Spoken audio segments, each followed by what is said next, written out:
Etapa que nosotros queríamos tocar tiene que ver con este encuentro que se realizó en la ciudad de Mar del Plata, donde el GEN, el partido conducido por esta señora que tenemos en línea, reunió a diferentes a diferentes referentes, quise decir, de distintos espacios del Juntos por el Cambio para charlar sobre la actualidad de la provincia de Buenos Aires y sobre la planificación de las políticas públicas de cara a las elecciones del año que viene. Bienvenida al aire la diputada nacional Margarita Stolbizer. ¿Cómo le va? Vero Sarasola, Walter González, la saludamos.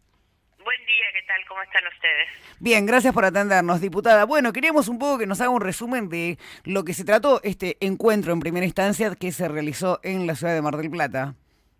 Bueno, hicimos como dos partes, digamos, del encuentro. La mañana fue lo que le llamamos la mesa de diálogo, en la que nos encontramos los referentes de los partidos que forman parte de la coalición de Juntos por el Cambio. Para nosotros como Partido GEN es una ocasión especial, digamos, porque recién tenemos una nueva conducción asumida y quien preside el Partido GEN en la provincia de Buenos Aires es Julia Romero, una arquitecta de Mar del Plata, que es secretaria académica en la Universidad de Mar del Plata, y bueno, ella estrenaba un poco su cargo como anfitriona. Y teníamos también al intendente de Mar del Plata, Guillermo Montenegro, como referente del PRO, que fue quien nos dio la bienvenida, y la verdad es que tuvo un discurso muy fuerte, sobre todo en lo que hace a las responsabilidades de la política, que se trata por sobre todas las cosas de gestionar y gobernar bien y mejorarle la vida a las personas. Ese fue el eje de nuestra discusión. Después habló Andrés de Leo, de Bahía Blanca, que es el presidente de la coalición cívica, Emilio Monzó por el Partido del Diálogo, Maxi Abad, presidente del radicalismo, y bueno, y a mí me tocó cerrar el encuentro. Lo importante es que salimos de ahí en común con la idea de que esta coalición Juntos por el Cambio tiene que ser fortalecida, ampliada, que hay que consolidar este espacio porque estamos muy cerca y muy próximos de tener que gobernar el país y la provincia de Buenos Aires, porque estamos frente a un mal gobierno y a una Argentina con muchos problemas, y eso nos obliga a ser tan responsables para no fracasar. Margarita, dentro de esta ampliación, yo sé que hay un sector dentro de Juntos por el Cambio, el radicalismo ya ha dicho que no bajo ninguna circunstancia, inclusive determinados dirigentes del PRO puro también han rechazado la incorporación de Milei, pero sin embargo, días atrás, Mauricio Macri tuvo una reunión de la que nos enteramos todos por vía Zoom con este referente de Avanza Libertad. ¿Qué opinión le merece esto? No, yo creo a esta altura, ya lo he manifestado, que hasta me parece infantil estar discutiendo la incorporación de alguien que ni siquiera te tocó el timbre para entrar, ¿no? Porque mi ley se da después del gusto de decir que él no tiene interés, él tiene su proyecto y está bien que así sea. Así que yo creo que no hay ni que perder el tiempo en esas cuestiones. Y cuando nosotros hablamos de ampliar, no se trata de sacar fotografía con un dirigente. La ampliación tiene que darse bien por abajo, o sea que lo que hay que ampliar es la base social de sustentación electoral. Y además de ampliar y de conseguir poder llegar con más votos, después hay que tener la capacidad de hacer acuerdos para poder gobernar, porque si no después tampoco se puede gobernar. Y lo más importante es eso, es aspirar al buen gobierno, no a ganar elecciones. Un problema de la Argentina de los últimos años son las coaliciones que se arman exitosas para ganar elecciones y terminan siendo un desastre en el gobierno, como nos pasa con el gobierno actual. Entró en el Senado, entró en realidad ahora, debería haber entrado antes, pero entró recién ahora, el proyecto que ya tiene media sanción de diputados con respecto a la boleta única. ¿Usted cree que de alguna forma el espacio de Juntos por el Cambio va a lograr dar esta batalla? Bueno, nosotros tenemos que darla, estamos decididos a darla, por supuesto, nos parece que es imprescindible, y siempre hago la aclaración. Yo no me paro en la crítica al sistema o deslegitimando el sistema que tenemos. Yo creo que lo que tenemos que pensar siempre es que el sistema es válido, es legítimo, pero que siempre hay que tratar de mejorar. Y está claro que si la mayoría de los países del mundo han adoptado otro sistema de votación, es porque las cosas funcionan mejor. Sobre todo, y acá es donde yo hago siempre hincapié, lo que se trata es de poner una cancha para la competencia que sea igual para todos. Hoy con el sistema que tenemos de boletas no es igual, y entonces los partidos que tienen más capacidad, sobre todo económica o de poder, o están en los gobiernos, son los que pueden imprimir millones y millones de boletas, tienen personas para fiscalizar en las mesas, para reponer las boletas, para trasladar las boletas, y eso inclina la cancha en favor de los más grandes. Nosotros necesitamos que todos lleguen igual a la competencia para que ninguna persona se quede sin votar al que quiere solamente porque la boleta falta en el cuarto oscuro, ¿no? Entonces creo que hay que pensar seriamente en las mejoras que se le pueden aportar al actual sistema de votación. Me quedo entonces con eso que usted está diciendo, porque la semana pasada estuvimos hablando con el diputado Martín Tetaz y él me decía que lo que en realidad nos sirve es este sistema. Entonces, con respecto a esto que usted manifiesta, yo me quedo pensando, diciendo, a ver, bueno, este sistema sí sirve, ¿hay otro mejor? Sí. Entonces, ¿era necesario tratarlo ahora? Exacto, sí, yo creo que el tema es así. Tenemos la oportunidad de mejorar. Este no es un año electoral, entonces es el año en el que tenemos que trabajar sobre los cambios y acordar los cambios. No es en los años electorales, era esta la oportunidad. Pero ahora le parece a usted, Margarita, con todo lo que está pasando en la República Argentina, que este proyecto, a ver, ¿no necesitamos otras leyes que son más prioritarias que esta ahora? Es una pregunta. Sí, sí, es muy buena pregunta eso. Lo que pasa es que eso sería como pensar que el Congreso solamente discute esto, y eso no es así. Tenemos para mañana una sesión muy importante donde vamos a tratar el alivio fiscal para monotributistas y autónomos, vamos a tratar también, tenemos para tratar las leyes de compra argentino, estamos con el tema de la ley de alquileres, una reforma muy importante. O sea, no es que el Congreso discute una ley, eso se discutió en una sesión, y el Congreso tiene que trabajar en todas las demás cosas que son necesarias, sin perjuicio de que yo creo que la mayor parte de las cuestiones o de las problemáticas que la gente tiene se resuelven con políticas públicas desde los poderes ejecutivos más que desde el Congreso. El Congreso dicta normas que son necesarias, como por ejemplo les mencionaba la ley de alquileres o el alivio en el impuesto a las ganancias.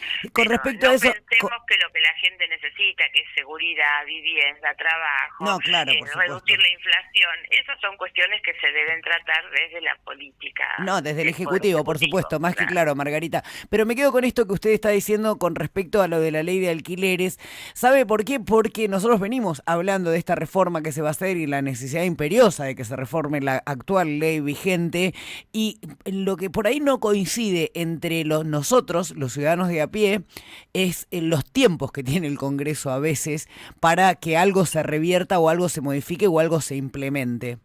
Es absolutamente cierto. Yo les digo que casi me da vergüenza pensar que el Congreso empezó a trabajar en el mes de mayo y que hasta el mes de mayo no habíamos tenido ninguna sesión, y que todavía ni sé si las comisiones se han constituido totalmente, pero hasta el mes de mayo no se habían constituido las comisiones. Así que comparto totalmente eso, y lo hago desde el otro lugar del mostrador, desde la autocrítica, ¿no?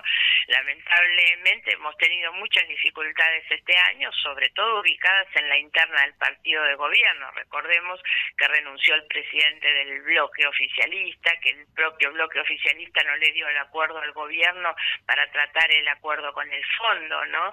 Eso dificultó mucho el trabajo en la Cámara, y yo creo que es muy malo porque el Congreso no puede empezar a trabajar en mayo. Son muchas las cosas que hay que hacer y que hay que discutir como para que el Congreso tenga estos tiempos tan laxos, tan ineficaces. Tan alejados de la realidad de la gente, porque además todos sabemos que el año además todos sabemos que el año que viene, al ser un año electoral y sobre todo de definición ejecutiva, si se sesiona poco ahora que no es año electoral, no queremos pensar lo que pueda suceder el año que viene. Sí, además esto fue uno de los puntos que yo tomé en mi discurso en Mar del Plata. Tenemos una brecha cada vez más grande entre la política y la sociedad, como que la sociedad tiene una agenda con unas urgencias y la política va por otro camino. Y lo que nosotros necesitamos hacer es reconstruir un vínculo de confianza entre la sociedad y sus representantes, que somos nosotros, y eso se hace en la medida en que nosotros seamos capaces de trabajar desde nuestra función. A mí no me gusta nunca la idea de funcionario público, creo que debemos adoptar, como en otros países, la idea de servidores públicos, que la función sea un servicio público, porque así lo es, y entonces achicar esa brecha que existe para que la gente sepa que los que estamos ahí en determinados lugares estamos justamente para mejorarle la vida y no para empeorársela o para no hacer nada. Margarita, ¿qué piensa del proyecto de ley sobre la renta inesperada? Y no estoy de acuerdo, porque la verdad es que me parece que son cuestiones, primero que hace mucho tiempo, muchos años que vengo planteando que la Argentina necesita tener una reforma muy profunda, pero muy definitiva en su sistema de impuestos. No se puede estar manoteando el sistema de impuestos cada vez que hay problemas de caja. Eso es lo que no nos da estabilidad, sobre todo, previsibilidad y capacidad para recibir una inversión, porque la verdad es que el empresario que puede poner plata acá, pero sabe que le van a manotear las cosas, y va y pone en Uruguay, en Chile o en Brasil. Eso nos pasa desde hace muchos años.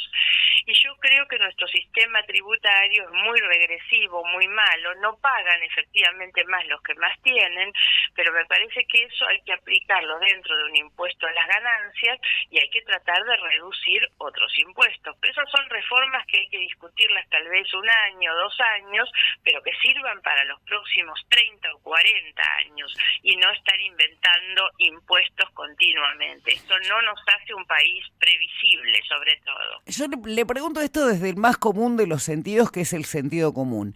Este proyecto de ley que plantea Guzmán sobre la renta inesperada, que es solo para aquellas empresas que han ganado más de 1.000 millones de pesos en el último año, es por única vez y es por el estimativo que se estipula a menos de 200 empresarios o empresas en realidad. ¿Usted cree que con un 50% de pobres, aunque sea, no puede ayudar a paliar un poco la situación económica y sobre todo redistributiva de ingresos que tiene la República Argentina en este momento puntual? Pero no tengo duda de eso. Lo que hay que hacer es aplicarlo como corresponde, no en algo transitorio, sino en algo definitivo, en el impuesto a las ganancias. El problema es que nosotros tenemos un sistema también que tiene evasión y elusión por todas partes. Todos esos que se han beneficiado de esa manera tendrían que estar pagando eso dentro de lo que es el impuesto a las ganancias. Para eso está el impuesto a las ganancias. Sí, pero ahí usted me habla de una discusión que le llevaría entre 1 o 2 años. Yo por eso para hacer una reforma tributaria, como lo que yo creo que hay que hacer, por supuesto. Por eso... Hoy el impuesto se puede cobrar perfectamente dentro del impuesto a las ganancias. Para eso está el impuesto a las ganancias. Y el eje central de cualquier sistema impositivo tiene que ser el impuesto a las ganancias, para que lo paguen ahí, inesperado o no inesperado. La verdad es que podríamos decir que todo tipo de ganancias es inesperada, porque nadie sabe efectivamente cuánto va a ganar, o al revés, que no hay posibilidad de que sea inesperada, porque todo el empresario, todo el que invierte espera ganar. Entonces apliquemos bien el impuesto a las ganancias en lugar de inventar este tipo de cosas que lo único que hacen después es desalentar las inversiones y hacernos menos previsible como país. El que gana tiene que pagar proporcionalmente, por eso si funcionara bien el impuesto a las ganancias, bueno, pero a eso voy, tiene que pagar proporcionalmente a lo que gana. Pero a eso voy, Margarita, como eso no sucede, ¿por qué no estar de acuerdo en aplicar esto? Que repito, es a quienes ganaron más de 1.000 millones de pesos, es inesperado porque no es que hubo una inversión y una espera de estos empresarios o empresas, es inesperado porque se sucedieron un montón de hechos en el mundo, pandemia, guerra Ucrania-Rusia, un montón de otros sucesos que hicieron que estas menos de 200 empresas ganaran más de 1.000 millones. ¿No está bien por única vez, teniendo un 50% de pobres, que esas empresas o empresarios paguen este impuesto? Le pregunto. Los impuestos no pueden ser por única vez. El impuesto tienen que pagarlo siempre cuando tengan esas ganancias de esas características proporcionalmente frente a lo que ganan. Así es como tiene que funcionar el sistema. Si hay empresas que ganan un montón de plata este año y en sus balances eso se va a registrar, eso se tiene que pagar a través del impuesto a las ganancias. Saben que además yo estoy convencida que el impuesto ni siquiera lo están presentando para que se apruebe. Es una forma de hacer de cuenta que están haciendo algo, pero ya saben que no se va a aprobar en realidad. Por eso es que creo que las cosas no funcionan de esta manera. Hay que ser mucho más serios para poder hacer las cosas bien, para que la gente pueda creer en su sistema. Pero con la misma lógica le podría decir que el impuesto, que la ley de boleta única también ya se sabía de antemano que el espacio Juntos por el Cambio tenía las de perder en ese proyecto de ley porque el Senado porque no tiene los votos en el Senado. No se sabe todavía, no se sabe todavía. Margarita, lo último que le pregunto, nosotros acá en la ciudad de La Plata tenemos a uno de sus referentes, Gastón Crespo, con quien hemos charlado en muchísimas oportunidades, un dirigente político joven de nuestra ciudad, que es muy atento con la prensa, por cierto, siempre atiende todas las llamadas. ¿Cómo vislumbra usted que va a ser el espacio del GEN dentro de la capital de la provincia de Buenos Aires? Pues nosotros estamos desarrollando un muy buen trabajo en toda la provincia, en particular Gastón ahí ha hecho una muy buena gestión como concejal en 2 oportunidades y no tengo duda que con lo joven que es, tiene todavía una capacidad de proyección hacia adelante. A nosotros nos preocupa también dentro de nuestro partido lograr tener una inserción que nos permita representar cada vez más a las personas, lo hacemos con una agenda propia. Gastón viene sosteniendo la agenda del GEN, que es una agenda basada sobre todo en cuestiones ambientales, de igualdad, de transparencia, y esa es nuestra agenda y nosotros queremos que nuestro partido sea conocido justamente por esto, que es lo que nos ha dado identidad. Margarita, ha sido usted muy amable, como siempre, de atendernos acá en el aire de Radio Capital. Le deseamos que tenga un gran día. Gracias a ustedes, hasta pronto. Hasta pronto. Estábamos en comunicación telefónica con la diputada nacional del GEN, Generación Encuentro Nacional. Eso significa GEN, que yo creo que mucha gente no sabe que el GEN significa Generación Encuentro Nacional. Diputada nacional que hoy está dentro del espacio de Juntos por el Cambio. 31 minutos pasaron de